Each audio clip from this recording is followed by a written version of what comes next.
Magandang hapon sa ating lahat. Narito ang update sa magiging lagay na ating panahon.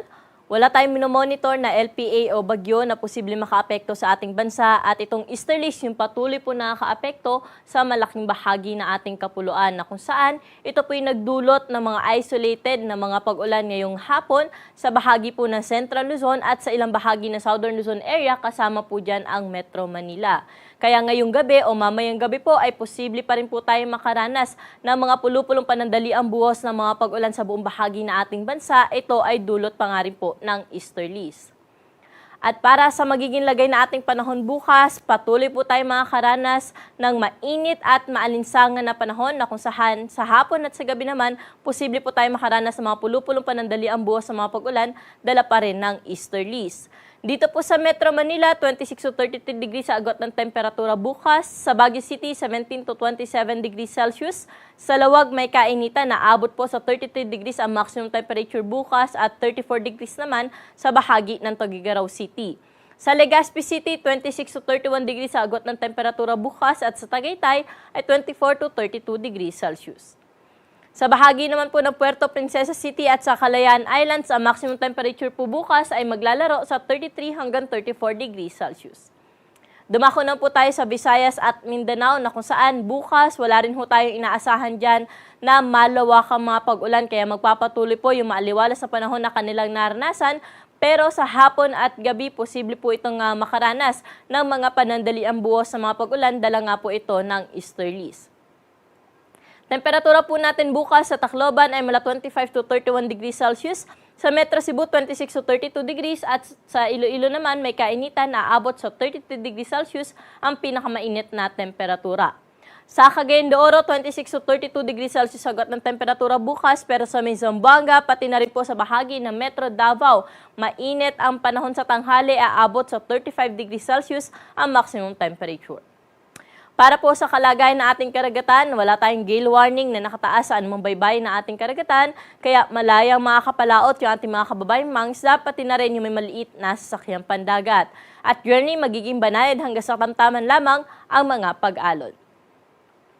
Para po sa ating 3-day weather outlook dito po sa bahagi ng Metro Manila, Baguio City at Legazpi City, wala ho tayong weather system na inaasahan na posibleng magdulot ng malawakang mga pag-ulan. Kaya simula po Linggo hanggang Martes po yan, patuloy tayong makakaranas ng maaliwalas na panahon. Mainit na lamang po sa tanghali, lalo na dito sa Metro Manila, na kung saan 34 to 35 degrees Celsius yung maximum temperature po natin sa tanghali. Pero sa hapon at gabi naman, posible pa rin po yung mga isolated rain showers at meron po itong kasama mga pagkidlat at pagkulog. Ganon din sa bahagi ng Baguio City, bahagyang umiinit na rin po ang temperatura dyan o tumataas na ang temperatura na kung saan 16 hanggang 27 degrees Celsius na inaasahan natin na magiging agot ng temperatura hanggang Martes. Pero sa bahagi po ng Legazpi City, ganun din po, 25 hanggang 32 degrees Celsius yung agot ng temperatura for the next 3 days. Dito po sa Metro Manila, Baguio City at Legazpi City, posible po itong makaranas ng thunderstorm sa hapon at gabi. At pinapaalala po natin sa ating mga kababayan na meron po tayo pinalalabas ng mga thunderstorm advisory sa ating Facebook at Twitter account. Sa bahagi naman po ng Metro Cebu, Iloilo at sa Tacloban City, journey fair weather condition din po ating inaasahan for the next 3 days. May mga isolated rain showers din sa hapon at sa gabi, dala pa rin po ng easterlies. Sa Metro Cebu, 26 hanggang 32 degrees Celsius agot ng temperatura. Sa Iloilo City, 26 hanggang 33 degrees at sa Tacloban naman, 25 hanggang 32 degrees Celsius.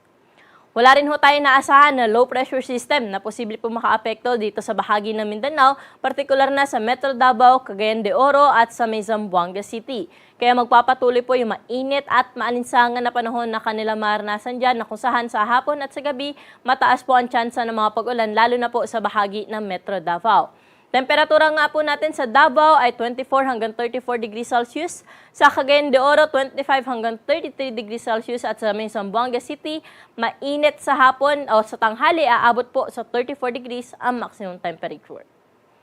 Ang araw po natin dito sa Metro Manila ay luluwag mamaya 6:08 ng gabi at muli po itong sisikat bukas ng 5:54 ng umaga. Para sa karagdagang impormasyon, i-follow at i-like po kami sa aming social media account sa DOST_Pag-asa at bisitahin ang aming website sa bagong.pagasa.dost.gov.ph. At yan po yung latest dito sa Weather Forecasting Center. Ako po si Ana Cloren Horda. Magandang hapon.